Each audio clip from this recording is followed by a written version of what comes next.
আদর্শ পরিবার নিয়ে কিছু কথা আপনাদের সম্মুখে পরিবেশন করব ইনশাআল্লাহ। ওয়া মা তাওফীক ইল্লা বিল্লাহ।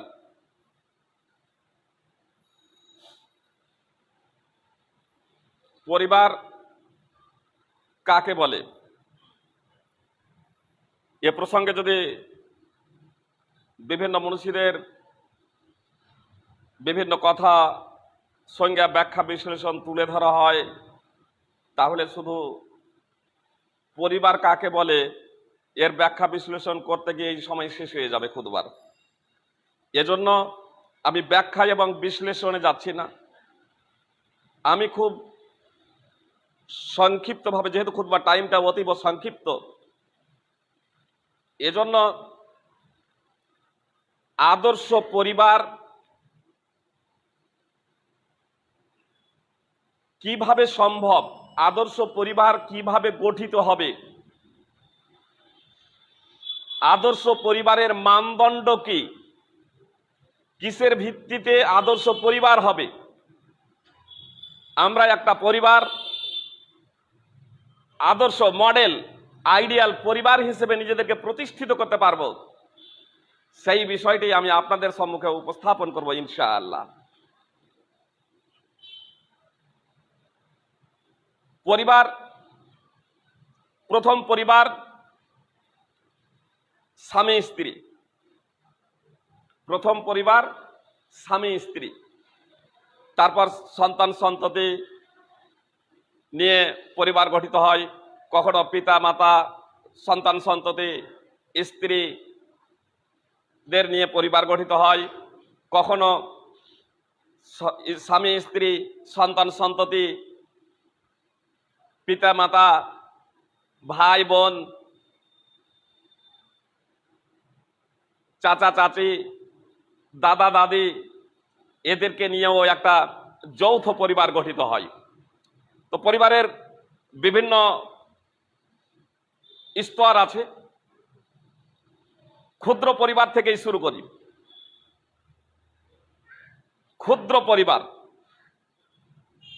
আদম আলাইহিস সালামকে আল্লাহ তাআলা সর্বপ্রথম সৃষ্টি করলেন। আর আদম আলাইহিস সালামকে সৃষ্টি করার পরে পরিবারের কাছ থেকে প্রশান্তি লাভের জন্য আল্লাহ তাআলা তার অর্ধাঙ্গিনী হাওয়া আলাইহিস সালামকে সৃষ্টি করেছিলেন। আর উভয় থেকে আল্লাহ তাআলা অনেক নর ও নারী ছড়িয়ে দিয়েছেন,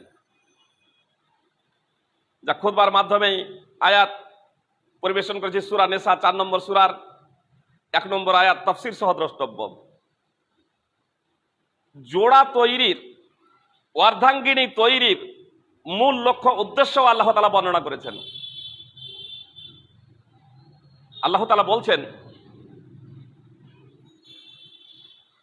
ওয়ামিন আয়াতিহি আন খালাকা লাকুম ওয়ামিন আয়াতিহি আন খালাকা লাকুম মিন আনফুসিকুম আজওয়াজাল লিতাসকুনু ইলাইহা।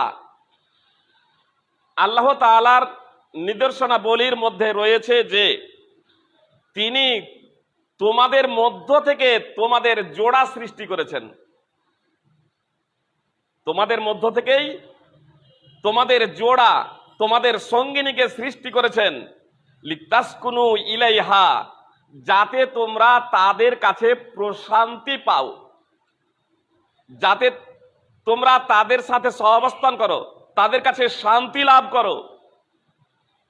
ওয়াজআলা বাইনাহুমা মাওয়াদ্দাতান ওয়া রাহমা, এবং উভয়ের মাঝে, স্বামী স্ত্রীর মাঝে আল্লাহ তাআলা প্রেম, প্রীতি এবং ভালোবাসা সৃষ্টি করেছেন। ইন্না ফি যালিকা লায়াতিন লিকাউমিন ইয়াতাফাক্কারুন।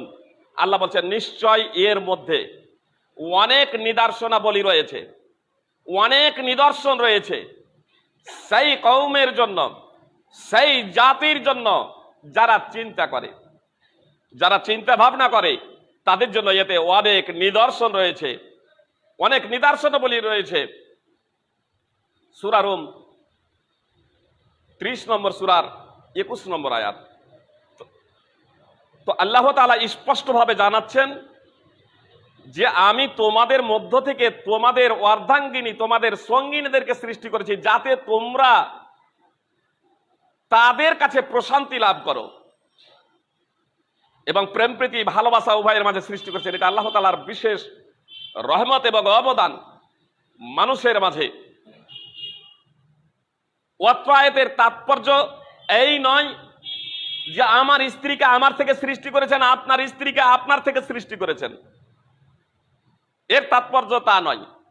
বরং আমাদের মাতা, প্রথম আদি মাতা হাওয়া আলাইহিস সালামকে এক নফস অর্থাৎ আদম আলাইহিস সালাম থেকে সৃষ্টি করেছিলেন।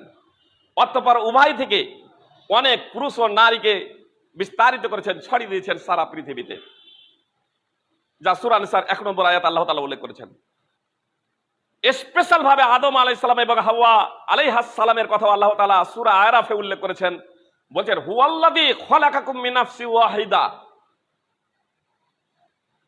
আল্লাহ তাআলা বলছেন আমি তোমাদেরকে সৃষ্টি করেছি। আল্লাহ হচ্ছেন তিনি যিনি তোমাদেরকে এক সত্তা থেকে, একটা জান থেকে সৃষ্টি করেছেন। ওয়াজআলা মিনহা যাওজাহা, আর ওই এক নাফস থেকে, এক জান থেকে, অর্থাৎ আদম আলাইহিস সালাম থেকে তার জোড়া, তার সঙ্গিনী হাওয়া আলাইহিস সালামকে সৃষ্টি করেছেন। কেন সৃষ্টি করেছেন? সৃষ্টির একটা লক্ষ্য এবং উদ্দেশ্য আল্লাহ তাআলা বর্ণনা করছেন। লিয়াসকুনা ইলাইহা, যাতে আদম আলাইহিস সালাম হাওয়া আলাইহাস সালামের কাছে প্রশান্তি পায়। মানুষের জোড়া, মানুষের সঙ্গিনী, মানুষের অর্ধাঙ্গিনী আল্লাহ তাআলা মানুষ থেকে যদি সৃষ্টি না করে পশুকে বানাতেন, যৌন চাহিদা তো তার পূরণ হতো, কিন্তু তৃপ্তি আসতো না, প্রশান্তি পাওয়া যেত না। স্বামী স্ত্রীর মাঝে যে প্রেম প্রীতি এবং ভালোবাসা মানুষের সত্তা থেকে, মানুষের জীবন থেকে তৈরি করার জন্য যে মানুষ স্ত্রীর কাছে প্রশান্তি লাভ করে, এটা অন্য কোন জীবের মাধ্যমে এটা সম্ভব ছিল না। তো আল্লাহ তাআলা স্ত্রীকে সৃষ্টির কারণ উল্লেখ করছেন, পুরুষ তুমি স্ত্রীর কাছে প্রশান্তি পাবে, তুমি স্ত্রীর কাছে শান্তি পাবে, তুমি তার সাথে সহাবস্থান করবে। সূরা আরাফ 7 নম্বর সূরার 189 নম্বর আয়াত। মানুষ, পরিবার, যেহেতু মানুষ একটা সামাজিক জীব, পরিবারের বিস্তৃতি ঘটে স্বামী স্ত্রীর মাধ্যমে। আর এজন্য আল্লাহ তাআলা স্বামী স্ত্রীর বর্ণনা পবিত্র কোরআনে এবং রাসূলুল্লাহ সাল্লাল্লাহু আলাইহি ওয়াসাল্লাম তার অমীয় মুখনিসৃতির মাধ্যমে অনেক দিয়েছেন। আদর্শ পরিবার গঠনের জন্য আমাদের প্রত্যেকের এক অপরের অধিকার সম্পর্কে সচেতন থাকতে হবে।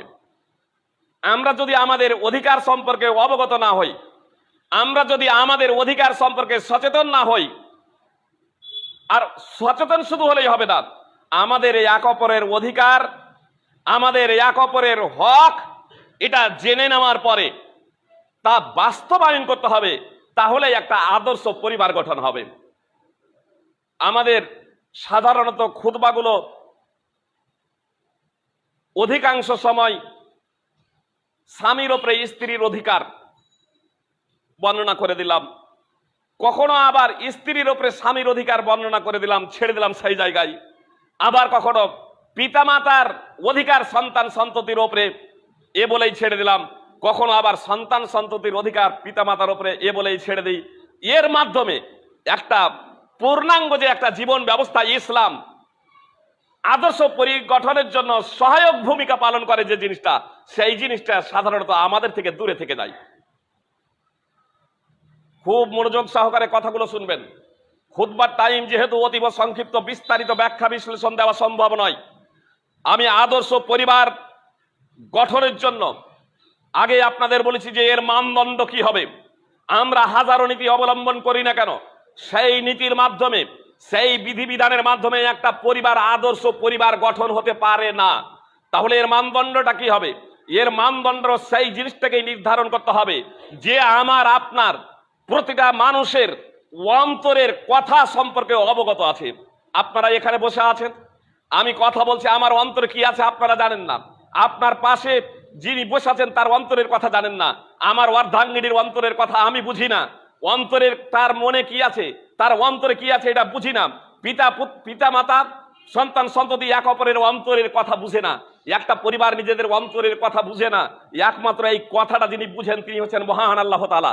তিনি এই মানব জাতিকে সৃষ্টি করেছেন, কিভাবে একটা আদর্শ পরিবার গঠিত হবে তিনি তার বিধান অবতীর্ণ করেছেন। অতএব এই আদর্শ পরিবার গঠনের মূল ভিত্তিই হবে আপনার পবিত্র কোরআন এবং সুন্নাহ।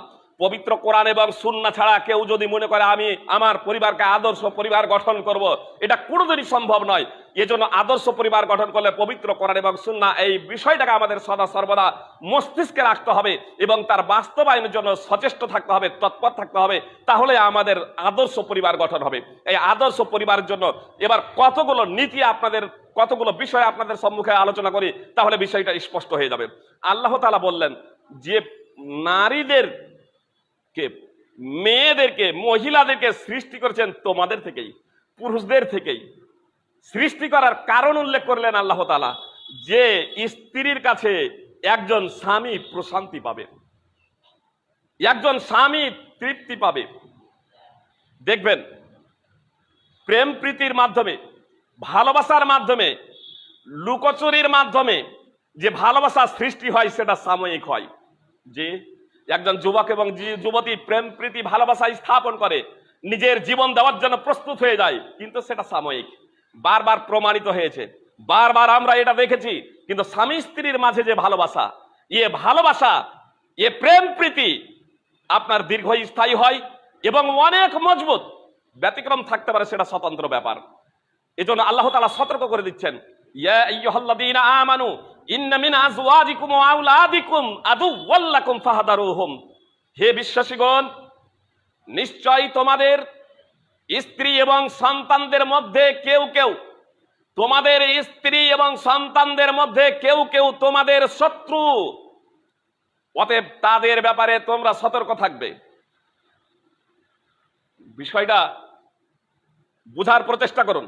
আল্লাহ তাআলা স্পষ্টভাবে বলছেন, হে বিশ্বাসীগণ, নিশ্চয়ই তোমাদের স্ত্রী ও ছেলে মেয়েদের মধ্যে কেউ কেউ তোমাদের শত্রু,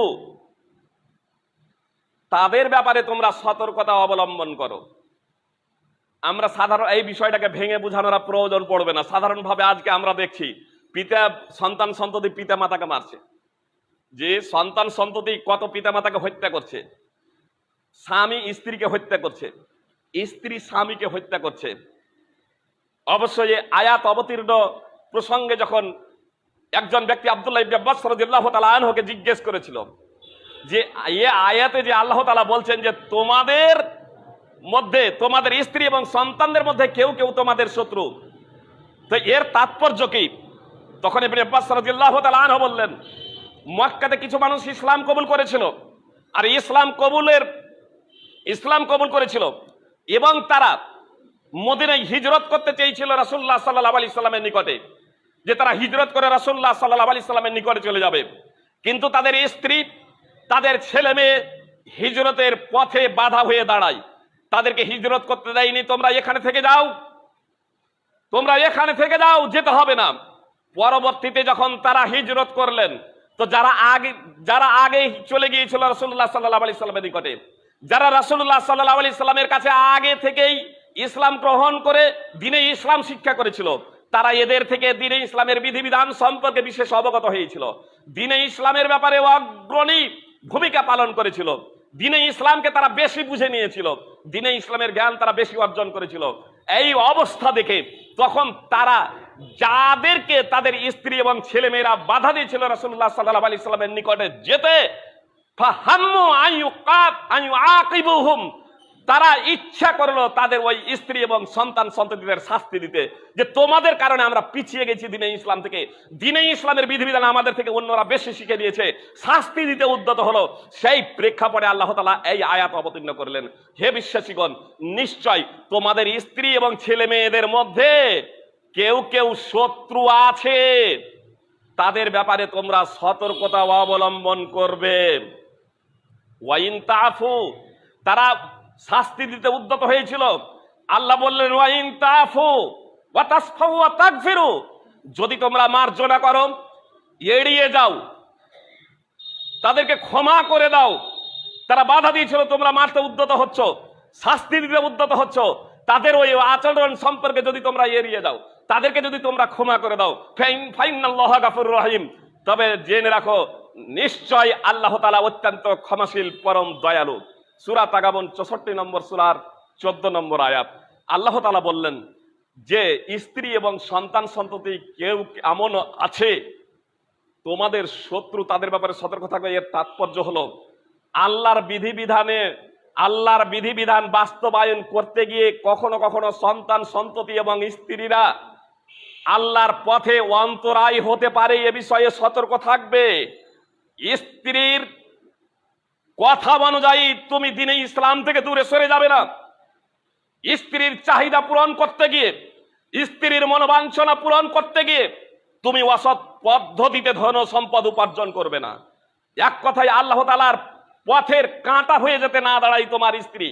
তোমার ছেলে মেয়ের মন জয় করতে গিয়ে তুমি শরীয়ত বিরোধী তুমি কোনো কিছু করবে না, শরীয়ত বিরোধী তুমি কোনো কিছু করবে না, শরীয়ত বিরোধী তুমি কোনো কাজ করবে না। তোমার সন্তান সন্ততি ছেলে মেয়েদের মনোবাঞ্ছনা করতে গিয়ে, হ্যাঁ অবশ্যই স্ত্রীর চাহিদা তোমাকে পূরণ করতে হবে, ছেলে মেয়ের চাহিদা পূরণ করতে হবে ততটাই যতটা তোমার ক্ষমতার মধ্যে আছে এবং যতটা শরীয়ত অনুমোদন করে। শরীয়তের বাইরে নয়, শরীয়তের বাইরে নয়, এই বিষয়টাকে সদা সর্বদা লক্ষ্য রাখতে হবে। স্ত্রী এবং সন্তান সন্ততির কারণে যাতে দিন থেকে বিচ্যুত না হয়ে যাও।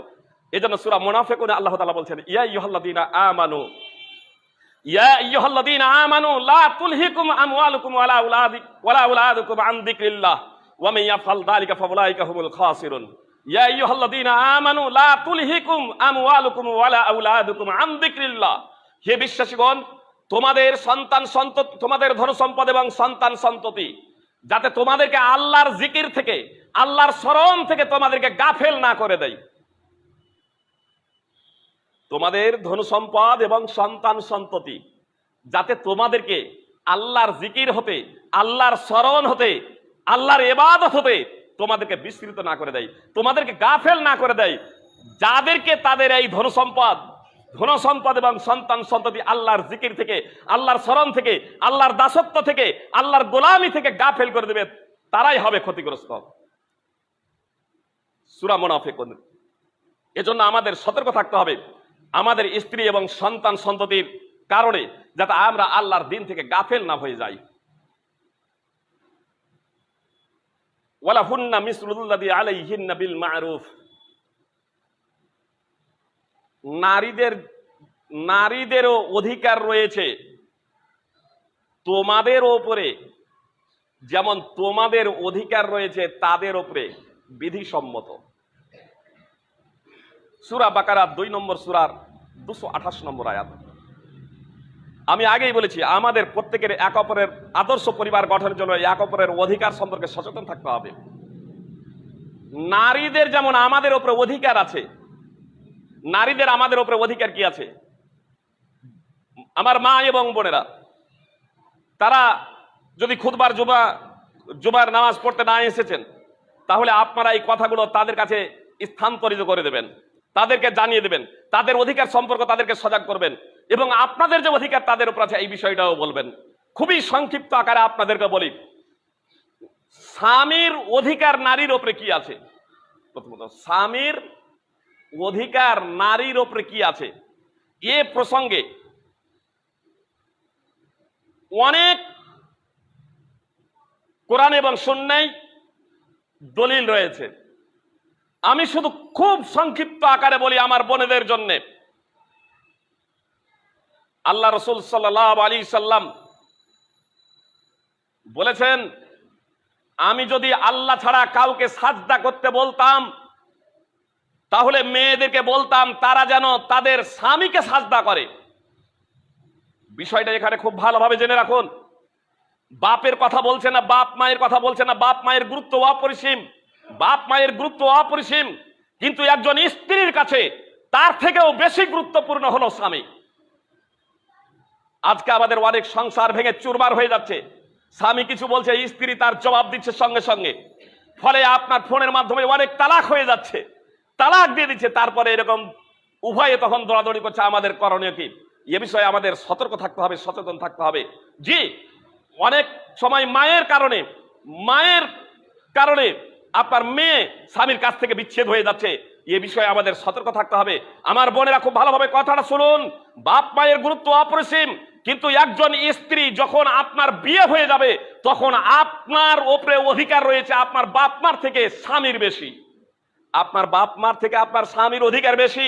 এজন্য স্বামীর অনুমতি ব্যতীত আপনি মায়ের বাড়ি যেতে পারেন না, বাপের বাড়ি যেতে পারেন না, স্বামীর কাছে অনুমতি নিয়ে যেতে হবে।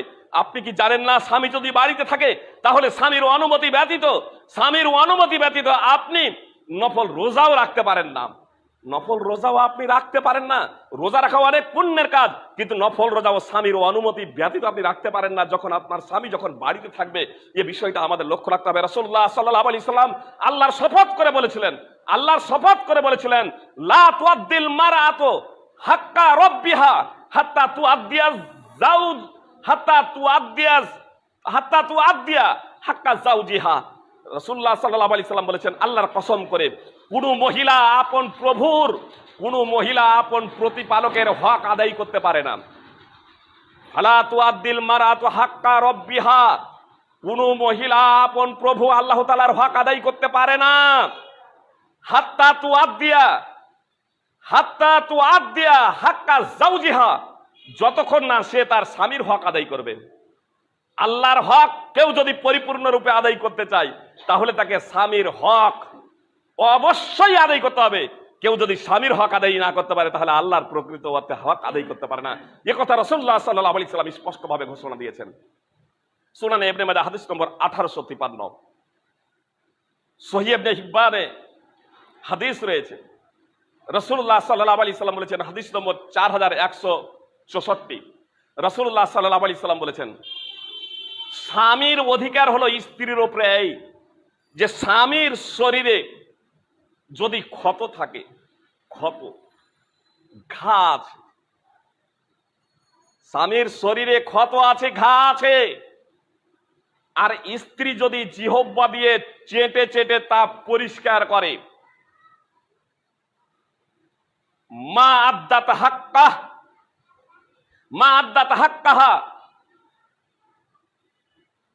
আদ্দাত হাক্কা যাওজিহা, তাহলে ও সেই স্ত্রী নিজের স্বামীর হক আদায় করতে পারবে না। জি, কোন স্বামীর যদি শরীরে ক্ষত থাকে আর স্ত্রী চেটে চেটে তা পরিষ্কার করে তাহলে ও সে তার হক আদায় করতে পারবে না। এটা উদ্দেশ্য আর আল্লাহ রাসূল সাল্লাল্লাহু আলাইহি সাল্লামের নয় যে স্বামীর শরীরে ক্ষত থাকবে, ঘা থাকবে, পুঁজ থাকবে, ফোড়া থাকবে, সেগুলোকে চেটে চেটে খাবে, পরিষ্কার করবে। আসলে লক্ষ্য উদ্দেশ্য হলো যে স্বামীর অধিকার স্ত্রীর উপরে কতটা। একজন মহিলা প্রসঙ্গে রাসূলুল্লাহ সাল্লাল্লাহু আলাইহি সাল্লাম বলেছেন যে তুমি কি বিবাহিতা, তোমার স্বামী আছে, তাহলে জেনে রাখো ফাইন্নামা হুয়া জান্নাতুকি ওয়া নারুক, তোমার স্বামী হলো তোমার জন্য জান্নাত আর তোমার স্বামী হলো তোমার জন্য জাহান্নাম। মুসনাদ আহমদ হাদিস নম্বর 19003, আল্লাহ রাসূল সাল্লাল্লাহু আলাইহি সাল্লাম স্ত্রীকে বলছেন, মহিলাদের বলছেন, তোমার স্বামী হলো তোমার জন্য জান্নাত, তোমার স্বামী হলো তোমার জন্য জাহান্নাম। অর্থাৎ তোমার স্বামীর কারণেই তুমি জান্নাতে যাবে, তোমার স্বামীর কারণেই তুমি জাহান্নামে যাবে। তোমার যদি স্বামীর তুমি হক আদায় করো, তোমার স্বামীর তোমার উপরে যে অধিকার আছে তা যদি যথাযথভাবে পালন করো তাহলে তুমি জান্নাতে যাবে। আর তুমি যদি তোমার স্বামীর অবাধ্য হয়ে যাও, শরীয়ত সম্মতে তোমার স্বামী কথা বলছে অথচ তুমি অমান্য করছো, স্বামীর অধিকার এবং হক তুমি আদায় করছো না, তাহলে জাহান্নামে যাওয়ার জন্য তোমার এতটাই যথেষ্ট। মুসনাদ আহমদ হাদিস নম্বর 19003। স্ত্রীদের উপরে স্বামীদের এত অধিকার, তো স্ত্রীদের আমাদের উপরে তাদের অধিকার কি আছে?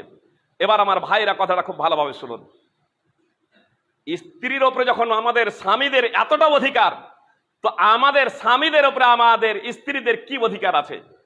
বিস্তারিত ব্যাখ্যা বিশ্লেষণের আগে, যেহেতু খুতবাটা আমি বলেছি আগে খুব সংক্ষিপ্ত, শুধু কোরআনের এই আয়াতটা পড়ুন, ওয়ালাহুন্না মিসলুল্লাযী আলাইহিন্না বিল মারুফ। নারীদের জন্য অধিকার রয়েছে যেমন তাদের উপরে তোমাদের অধিকার রয়েছে বিধিসম্মতভাবে। সূরা বাকারা 2 নম্বর সূরার 228 নম্বর আয়াতের অংশ বিশেষ। স্বামীর উপরে স্ত্রীদের অধিকার তেমনই রয়েছে যেমন অধিকার স্ত্রীদের উপরে স্বামীদের রয়েছে। বিধিসম্মত ভাবে বুঝে এলো না? এতক্ষণ যে স্ত্রীদের উপরে স্বামীদের অধিকার শুনছিলেন,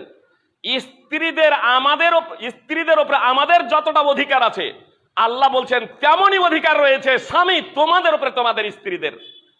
ওয়ালির রিজালি আলাইহিন্না দারাজাত, তবে পুরুষদের মর্যাদা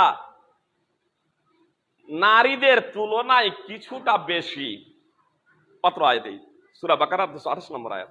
তবে স্ত্রীদের থেকে পুরুষদের মর্যাদা অধিকার কিছুটা বেশি। এটা কেন? ইসলাম হলো সাম্যের দিন, ইসলাম হলো সাম্যের দিন। তাহলে পুরুষদের উপরে স্ত্রীদের অধিকার একটু বেশি কেন? আল্লাহ তাআলা বলছেন আর রিজালু কাওয়ামুনা আলান নিসা বিমা ফাদ্দালাল্লাহু বা'দাহুম আলা বা'দ ওয়া বিমা আনফাকু মিন আমওয়ালিহিম। সূরা নিসা 4 নম্বর সূরা 34 নম্বর আয়াত। আল্লাহ তাআলা বলছেন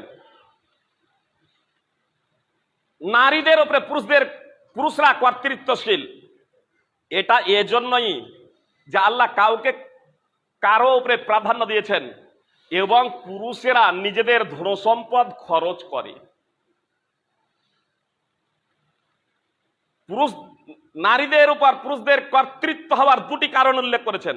আল্লাহ কাউকে কারো উপর প্রাধান্য দিয়েছেন। 1, 2, পুরুষেরা তাদের ধনসম্পদ নারীদের উপরে খরচ করে। জি, স্ত্রীর উপরে আমার প্রাধান্য এজন্যই যে আমি আমার স্ত্রীর ভরণ পোষণের দায়িত্ব আমার উপরে, আমার স্ত্রীর ভরণ পোষণের দায়িত্ব আমার উপরে। আমার ভরণ পোষণের দায়িত্ব স্ত্রীর উপরে নয়, আমার ভরণ পোষণের দায়িত্ব স্ত্রীর উপরে নয়, স্ত্রীর ভরণ পোষণের দায়িত্ব আমার উপরে। রাসূলুল্লাহ সাল্লাল্লাহু আলাইহি সাল্লাম বলেছেন যে সম্পদের অধিকার কে? সম্পদের অধিকার কে? কার আগে আপনি ভরণ পোষণ করবেন? আগে নিজের। আল্লাহ রাসূল সাল্লাল্লাহু আলাইহি সাল্লাম বলছেন ইবদা বিনাফসিক, ইবদা বিনাফসিক। তোমার নিজের জন্য প্রথমে তুমি খরচ করো। আপনার সম্পদ আছে, সেই সম্পদ আগে নিজে ভোগ করো, নিজের। তারপরে নিজের খাওয়ার পরে যদি বেঁচে যায় তাহলে স্ত্রী, নিজের পরিবার, নিজের স্ত্রী, তারপর আত্মীয় স্বজন। সহিহ মুসলিম হাদিস নম্বর 997। একদা রাসূলুল্লাহ সাল্লাল্লাহু আলাইহি সাল্লাম দান করার নির্দেশ দিলেন, দান করার জন্য উৎসাহ প্রদান করলেন। তখন একজন ব্যক্তি বলছেন যে আল্লাহ রাসূল, আমার কাছে একটা দিনার আছে, দিনার একটা স্বর্ণ মুদ্রা। আল্লাহ রাসূল সাল্লাল্লাহু আলাইহি সাল্লাম বললেন ফাতাসাদদাক বিহি আলা নাফসিক, তুমি তোমার জন্য তা খরচ করো।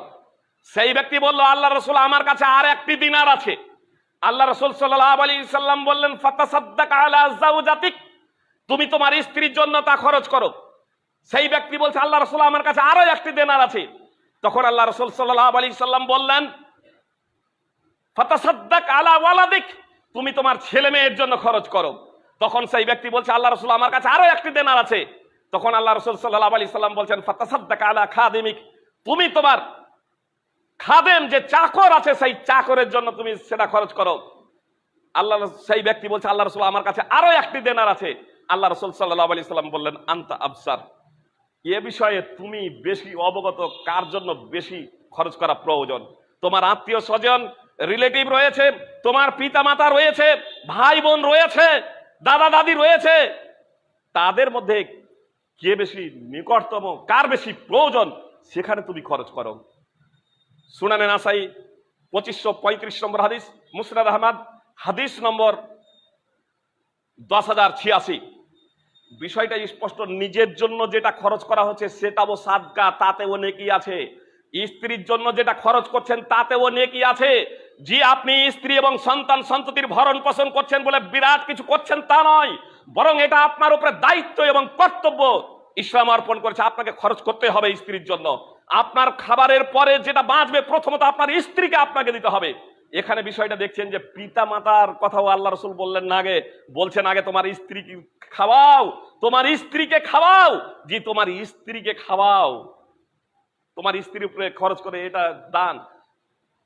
একদা সাদ বিন আবি ওয়াক্কাস রাদিয়াল্লাহু তাআলা আনহু বলছেন, যখন তিনি মক্কায় ছিলেন, তিনি বলছেন যে আমি মরণের দ্বার প্রান্তে উপনীত হয়ে গেছি, তার ভাবনা অনুযায়ী মরণের দ্বার প্রান্তে উপনীত হয়ে গেছি।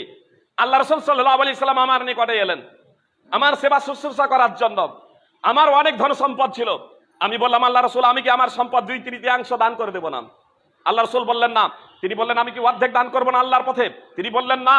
বললেন যে তাহলে 1/3। আল্লাহ রাসূল সাল্লাল্লাহু আলাইহি সাল্লাম বললেন, ওয়াসুলসু কাসীর, 1/3, 3 ভাগের 1 ভাগ যেটা তুমি দান করবে এটাও অনেক। ইন্নাকা ইন তারাকতা ওয়ালাদাকা আগনিয়া খায়রুম মিন আন তাতরুকাহুম আলাতান ইয়াতাকাফফুনান নাস। তুমি তোমার সন্তান সন্ততিকে সচ্ছল অবস্থায় রেখে যাবে, এটা অনেক ভালো যে তাদেরকে তুমি ভিখারি অবস্থায়, মুখাপেক্ষী অবস্থায় ছেড়ে যাবে, যে তারা লোকের কাছে হাত পাতবে।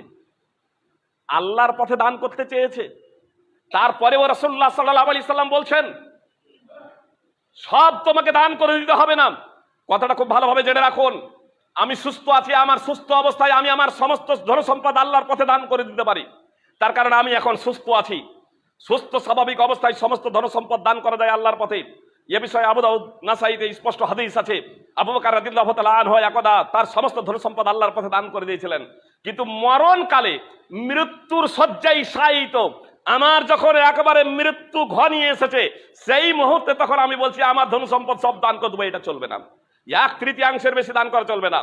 কেউ যদি ওয়াসিয়ত করে দেয় আল্লাহর পথে আমার ধন সম্পদ অর্ধেক দান করে দেবে, সেটা বাস্তবায়িত হবে না, বরং 1/3 হবে, তার বেশি এরকম আল্লাহর পথেও দান করা যাবে না। তো আল্লাহ রাসূল সাল্লাল্লাহু আলাইহি সাল্লাম বলছেন তুমি তোমার সন্তান সন্ততিকে সচ্ছল অবস্থায় রেখে যাবে, এটা অনেক ভালো যে তুমি তোমার সন্তান সন্ততিকে মুখাপেক্ষী অভাবী অবস্থায় রেখে যাবে, যে লোকেদের কাছে হাত পাতবে। ইন্নাকা লান তুনফিকা নাফাকাতান ইল্লা উজিরতা আলাইহা। আর তুমি যা খরচ করো, তুমি যা কিছু খরচ করো তার বিনিময় প্রতিদান তোমাকে দেওয়া হবে। হাত্তা লোকমাতান তারফাউহা ইলা ফিমরাতিক, এমনকি তুমি যে তোমার লোকমাটা, খাদ্যটা তোমার স্ত্রীর মুখে তুলে দিচ্ছ, তাতেও রয়েছে নেকি, তাতেও রয়েছে পুণ্য প্রতিদান। সহিহ বুখারী হাদিস নম্বর 6733। সুপ্রিয় ভ্রাতৃবৃন্দ, ভগ্নীগণ, আমি আপনাদের যে বিষয়টা বুঝাতে চাচ্ছি তা হলো এই, আমাদের পরিবার আদর্শ পরিবার তখনই হবে যখন আমরা এক অপরের অধিকার সম্পর্কে অবগত হয়ে তার বাস্তবায়ন করব।